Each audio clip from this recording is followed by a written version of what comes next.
هالريموت أقوى سلاح بالعالم. إذا وقع بالإيدين الغلط ممكن يتحول لشيء كتير خطير. ما لقيتيش غير أقرب مكان للديث ستار تتعطلي فيه؟ تشاهدون الآن عن السينما الموسم الثاني.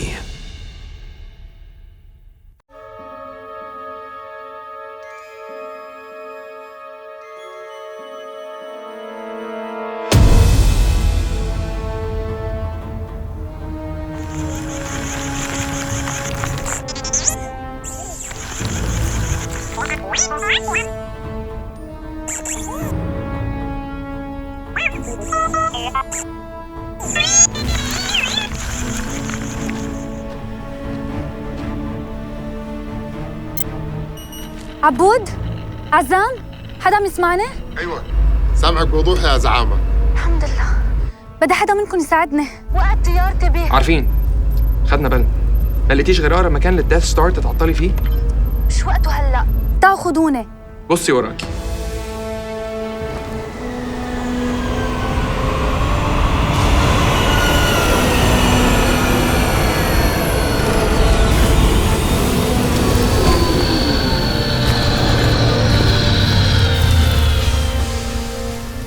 ومرة ثانية عبود ينقذ الدنيا. في زمن بعيد بعيد جداً، وفي مجرة بعيدة بعيدة جداً، بدأ عالم ستار وورز. أنا ريتا خان، وهذا برنامج عن السينما. سنتحدث في هذه الحلقة عن جورج لوكاس وكيف صنع عالم ستار وورز.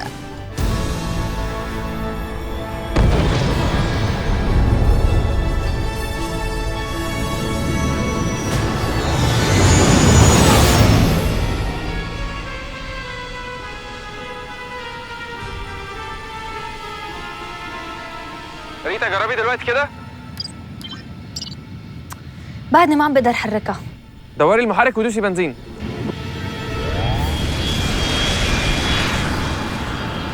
بنزين؟ وصل جيكت؟ يكون على بالك موتر. حرك انا بشوف الموضوع. ريتا الغيني اذا تحركت المؤشرات. أوكي. في حفل الأوسكار لعام 2007 صعد 3 أصدقاء للمسرح لتسليم جائزة أفضل مخرج: فرانسيس فورد كوبولا، ستيفن سبيلبرغ، وجورج لوكاس. قال كوبولا: ثلاثتنا نعرف شعور الفوز بأوسكار أفضل مخرج. فرد سبيلبرغ: شعور رائع. يقاطعهم لوكاس: أصدقائي، أنا لم أفز بالأوسكار بعد. ثم يعلن الفائز بالأوسكار صديقهم الرابع مارتن سكورسيزي. 4 من أهم الأسماء في تاريخ هوليوود يقفون معاً على المسرح. ربما يكون جورج لوكاس أقلهم شهرة في عالمنا العربي، لكنه في الحقيقة ساهم في تغيير شكل هوليوود بالكامل. ريتا بقول لك نزلي انا بجرب مكانك. أوكي. جورج لوكاس هو واحد من أبرز المؤثرين في صناعة السينما في تاريخها. عندما تتعرف على قصته ستشعر وكأنه أحد أبطال الأساطير في كتابة جوزيف كامبل The Hero with a Thousand Faces. تبدأ رحلة البطل الأسطوري في كتاب كامبل عندما يشعر أنه يحيا حياة رتيبة وعادية لا تناسب قدراته، فيأتيه نداء المغامرة التي يتعرف خلالها على ذاته بمساعدة معلم يرشده. يفشل في البداية، لكنه ينهض ويقاوم وينتصر، ثم يعود مرة أخرى إلى حيث بدأت رحلته ليساهم في تغيير قواعد عالمه القديم.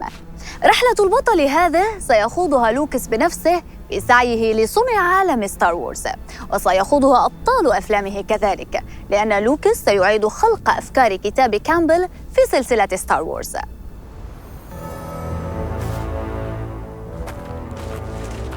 عزام، عايزك تراقب المكان وتفتح عينك كويس قوي وتتأكد إن مفيش أي خطر بيقرب مننا. شفنا هسه انا فاضي؟ أيوة فاضي. هتكون مشغول في إيه يعني؟ طب تعرف تقولي الصناديق دي فيها إيه؟ ما مهم. عمرك حتى لك شاكوش في راسك؟ أنا مش مرتاح للمكان ده أبداً. لازم أقعد مع ريتا وأعرف منها هي جابتنا هنا ليه، وهنعرف نرجع الأرض ولا لأ. الأرض؟ صدق الأرض وحشتني.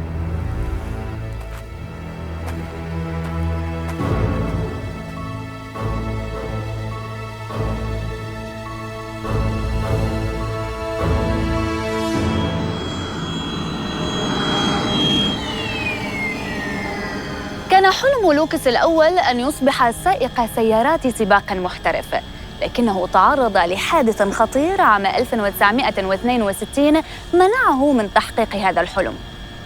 لا يتخلى لوكاس عن طبيعته وطموحه، الإثارة والانطلاق بأقصى سرعة ممكنة أو غير ممكنة.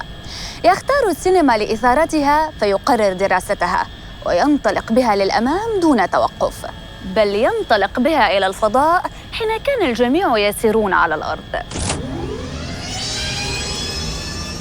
البطل الأسطوري جورج لوكاس بدأ دراسة السينما، ولأنه يهوى السرعة قدم أول فيلم قصير عام 1967 بعنوان Electronic Labyrinth THX 1138.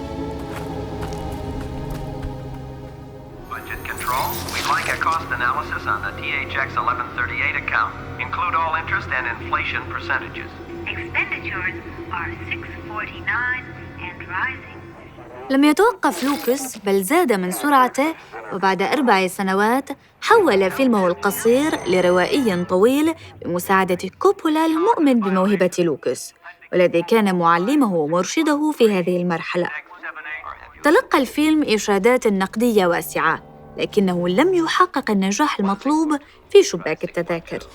He seems to have an 818. Can you feel this? وفقاً للكتاب، يرى كامبل أن الإخفاق الأول ضروري في سعي البطل لاكتشاف نفسه. لهذا وبعد عامين فقط من إخفاقه، قدم لوكاس فيلم أمريكان جرافيتي، والذي نجح نجاحاً باهراً.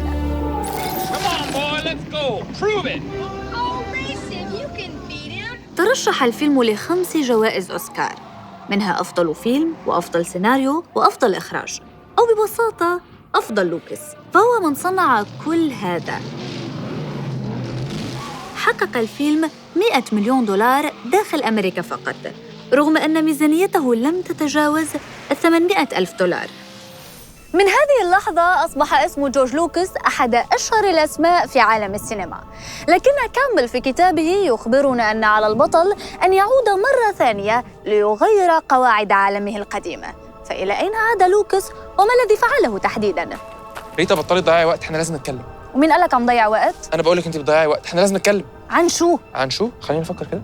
ممكن على السبب اللي خلاكي جبتينا المكان ده يا ريتا؟ انت عايزه تموتينا؟ رح لك، بس خلينا نخلص الفقرة. فقرة ايه يا ريتا؟ جورج لوكاس يعشق أفلام الخيال العلمي والفانتازيا، ورغم أن فيلمه الأول الذي فشل جماهيرياً كان فانتازيا خيال علمي، لكنه سيعود مرة أخرى لتطوير هذا النمط بشكل غير مسبوق وتعريف الجمهور على إمكانيات صناعة السينما من جديد. لكن شركات يونايتد آرتست، ديزني ويونيفرسال ستوديوز رفضت المشروع، حتى وافقت شركة 20th Century Fox على الاستثمار فيه.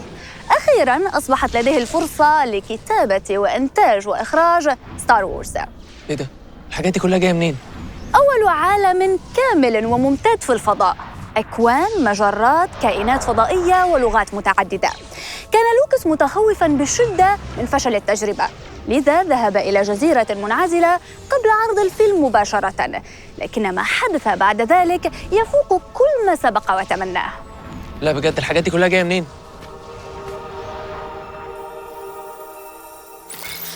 The weapon of a Jedi Knight, not as clumsy or random as a blaster. An elegant weapon for a more civilized age. For over 1,000 generations, the Jedi Knights were the guardians of peace and justice in the Old Republic. Before the Dark Times, before the Empire. أصبح الفيلم بداية لواحدة من أنجح السلاسل في تاريخ السينما، وواحدة من الأكثر تأثيراً بالثقافة الشعبية الأمريكية المعاصرة، وحقق أرباحاً تفوق $750 مليون على مستوى العالم، بميزانية إنتاج لم تتجاوز $11 مليون فقط. كفايه كلام كده بقى، خلاص انت خلاص خلصتي. ممكن تفهميني احنا هنا بنعمل ايه؟ والاهم من كده، عندك خطه ولا لا؟ روق، ما بدها هالقد، كل شيء تحت السيطرة. واضح ان كل حاجه تحت السيطره. وان طيارتك تتعطل في المكان ده كان جزء من الخطه برضو؟ عادي بتصير يعني. ممكن تلخصي وتفهميني ايه اللي بيحصل؟ كنت عم بعمل صفقة تبادل وبطريقي لعندكم، فجأة تعطلت المؤشرات بالطيارة وعيت لقيت حالي هون. صفقه تبادل؟ صفقه ايه؟ رح أقول لك، بس بدك توعدني عبود ما تعمل ولا حركة من حركاتك. هو أنا أعمل كده ليه؟ أنا ما عنديش حركات أصلا. أوكي أنا نادلو عندي حركات، بس ده كان زمان، إحنا دلوقتي فريق. إن شاء الله ما أندم.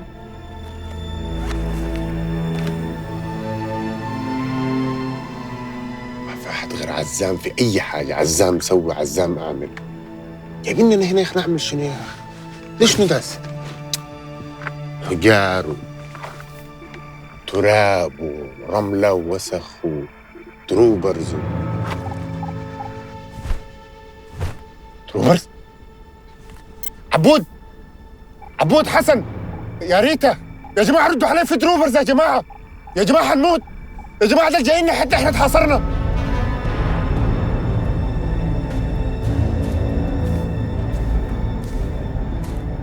لقد قمنا بمحاصرة المنطقة بأكملها. تشير أجهزة الرادار بأنهم بالقرب منا. قطعتوا الاتصالات؟ أجل سيدي. عظيم.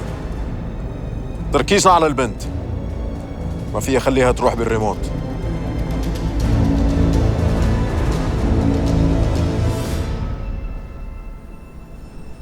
وريني كده ممكن أشوفه؟ أكيد لا. إيه الأنانية دي يا ريتا؟ هالريموت ده أقوى سلاح بالعالم، إذا وقع بالإيدين الغلط ممكن يتحول لشيء كتير خطير. جبتيه منين واشمعنى أنت؟ المقاومة عطتني إياه، كان بدهم حدا يوثقوا فيه بمجرة بعيدة عنهم. كمان هو طريقتنا الوحيدة لنرجع على الأرض. عندك فكرة عن مدى قدراته؟ يعني تعرفي بيقدر يعمل إيه؟ يعني ما كتير، بعدنا عم بكتشفه. طب وريني كده حاجة حلوة؟ إيه؟ ليش لا؟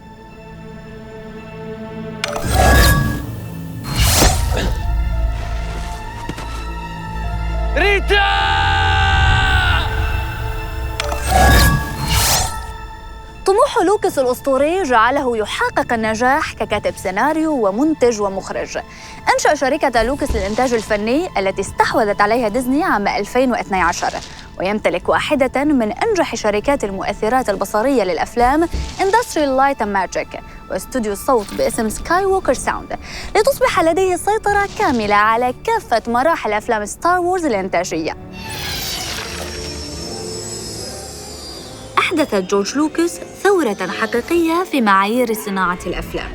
مساهمته في صناعة السينما والثقافة الشعبية الأمريكية أصبحت محل اهتمام ودراسة عدد من الباحثين تحت عنوان لوكاس إفكت أو تأثير لوكاس.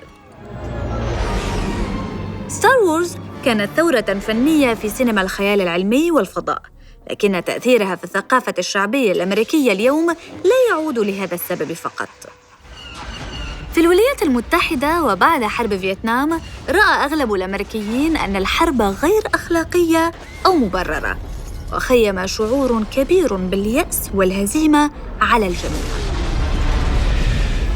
في هذه الأجواء تظهر قصة مليئة بالأمل والتضحية ومعارك الفضاء المبهرة في محاولة لإنقاذ المجرة من قوى الشر. كانت السلسلة ملاذاً روحية للشباب الأمريكي، ونجحت في منح الجمهور الأمل والسكينة. ريتا، أي أستاذ أدور عليك؟ وين رحتي؟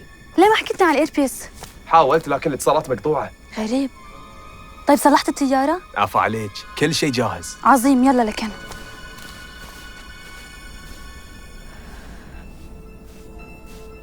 ريتا، عبود وعزام وينهم؟ ذكرتني. عبود. وبتستغربوا لما استندم معاكم؟ مش لما تبطلوا تعاملوني كده الأول؟ مشينا، خلي يكون عندك روح رياضية. صراحة عبود تستاهل.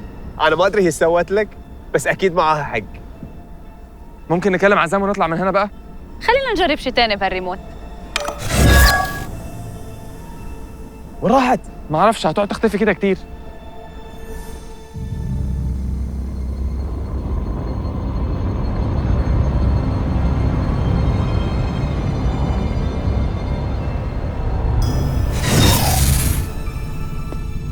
في زمن بعيد بعيد جداً، وفي مجرة بعيدة جداً، صنع لوكاس مجرة يعيش فيها البشر مع فصائل متنوعة وغريبة من الحيوانات والكائنات الفضائية والآليين. مجرة متعددة الكواكب يحكمها مفهوم القوة، وهو مجموع طاقات كل الكائنات الحية على هذه المجرة. My ally is the Force. Life creates it, makes it grow. Its energy surrounds us. قوة من يمتلكها تصبح لديه قدرات خارقة مثل التخاطب عن بعد وتحريك الأشياء. فرسان الجداي في هذا العالم هم الأخيار، مجموعة صغيرة من الفرسان يمكن اعتبارها مزيجاً من مجلس حكماء العالم وفرسانه، ويحصلون على هذه القوة بالتمارين والتأمل. ولكن لأن أي عالم لا يخلو من الشر، فالقوة التي تحكم هذا العالم لها جانبها المظلم. Fear is the path to the dark side. Fear leads to anger. Anger leads to hate. Hate leads to suffering. وهو ما يسعى إليه السيث أوردر أو الأشرار في هذا العالم.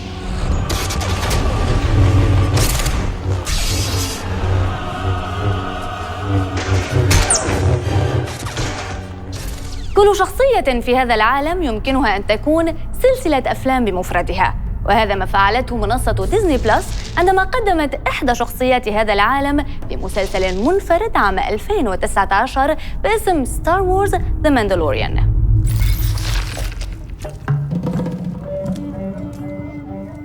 كما يعرف عشاق السلسلة، فذا ماندلوريان ليس أحد الشخصيات الرئيسية في عالم ستار وورز، بل هو شخصية ثانوية يمكن اعتباره قاتلاً مأجوراً أو بالأحرى صائد جوائز كما في أفلام الغرب الأمريكي. مهمته هي القبض على الهاربين والآليين المختفين في أطراف المجرة.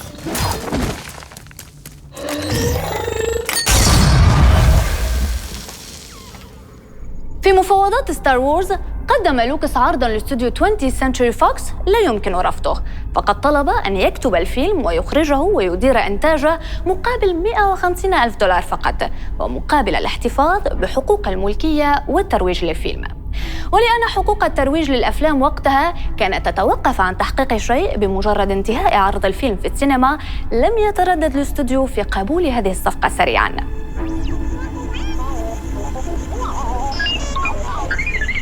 كانت فكرة لوكاس هي الدعاية لفيلمه عن طريق الألعاب، حيث قدم مفهوم الألعاب كمقتنيات وليس مجرد ألعاب أطفال فقط. فمع وجود إصدارات جديدة من كل فيلم على هيئة مجسمات وألبومات وملصقات، لم يعد الشعار التسويقي اقتني شخصيتك المفضلة، بل اقتني كل شخصيات المجموعة، وهو ما ضاعف الأرباح. حققت أفلام ستار وورز منذ صدورها إيرادات تجاوزت $19 مليار في شباك التذاكر ومبيعات الفيديو المنزلي، بينما حققت مبيعات الألعاب وحدها ما يزيد عن $42 مليار. يبدو أن لوكاس كان أذكى من الجميع عندما قدم عرضه لاستوديو الإنتاج، ولا شو رأيكم؟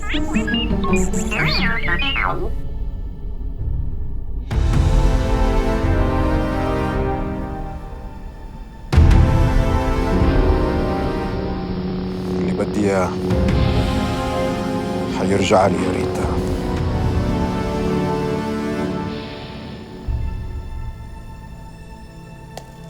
أحس إن عزام في خطر. لا، عزام في خطر يبقى احنا كلنا في خطر.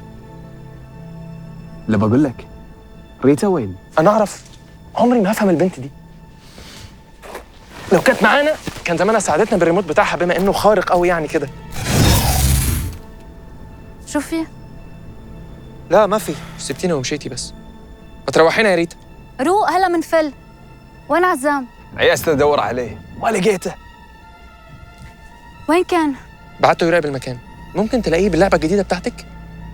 قلت لك بعدني ما كنت بعرف كيف بيشتغل الريموت.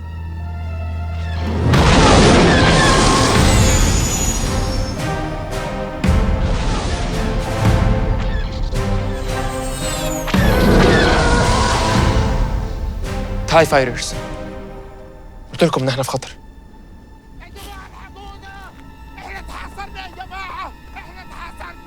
هنعمل ايه؟ روحوا على اكس وينجز، جهزوا الأسلحة وخليكم منتبهين.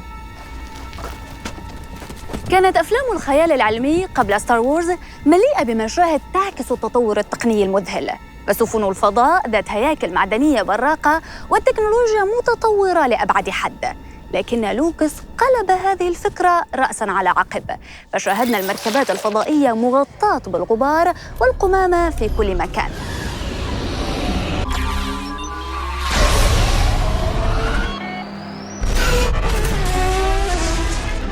منصمم الصوت في الجزء الأول من السلسلة بن بيرد ابتكر مكتبة مؤثرات صوتية للفيلم لم تكن موجودة من قبل، من خلال مزج أصوات حقيقية مع أخرى إلكترونية، وهو ما تم اعتباره ثورة وقتها. مثلاً صرخة مقاتلة تاي مصنوعة من صوت فيل معدل إلكترونياً. أصوات هدير شخصية تشوباكا جاءت من أصوات حية لدببة ممزوجة بأصوات حيوانات أخرى. اهتم جورج لوكاس أيضاً بالمؤثرات البصرية اهتماماً كبيراً، فابتكرت شركته أول نظام كاميرا يتم التحكم به وبرمجته بواسطة الكمبيوتر، أي إنها البداية الحقيقية لتقنية CGI في السينما، وهو ما جعل مناورات سفن الفضاء التي أبهرت الملايين أمراً ممكناً من الأساس. حقق جورج لوكاس حلمه وبنى عالمه السحري كما أراد تماماً، لكن ماذا عن حلمه الأول؟ نعم، سباق السيارات. هل تظنون أن أبطال الأساطير يتخلون عن أحلامهم بسهولة؟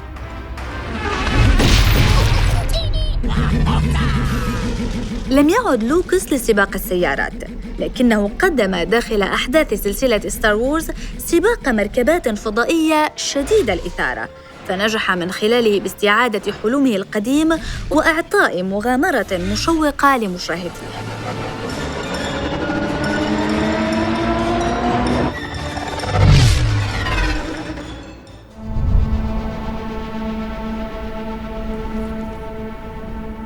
ريتا، بتهيألي ده الوقت اللي لازم تتكلمي فيه. شو طلبك؟ اكيد يعني ما جاي يتعرف علينا. انتوا عارفين شو بدي، في شي بخصني معكم. هو عايز ايه؟ ريموت. ايه ده؟ بس كده؟ طب اتفضلي لو سمحت. احنا أكيد أنت مغلط بيننا وبين حدا تاني، نحن بحياتنا ما شفناك. أنا رمزي المدمر. ايه ده؟ هي اسماء الاشاره كلها خلصت ولا ايه؟ رمزي، نحن شركة شحن صغيرة جايين نوصل طلبية لهون. شركة صغيرة قدروا ده بس. واحيانا بنشتغل شهور من غير ما نقبض. مدير مفتري. اسكت فاطمة الله يهداك.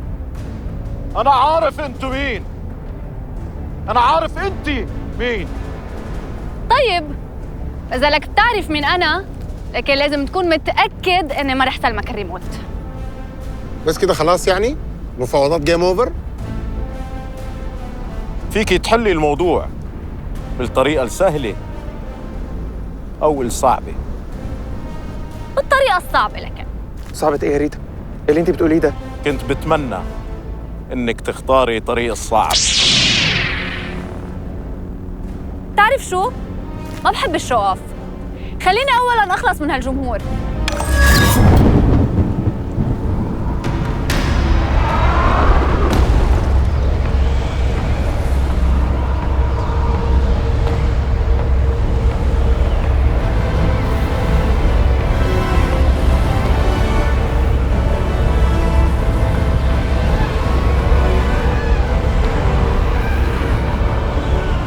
روح على اكس وينجز، كنت عم بربح شوية وقت.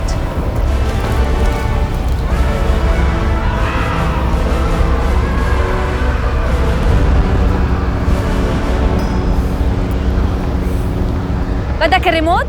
تعال كن.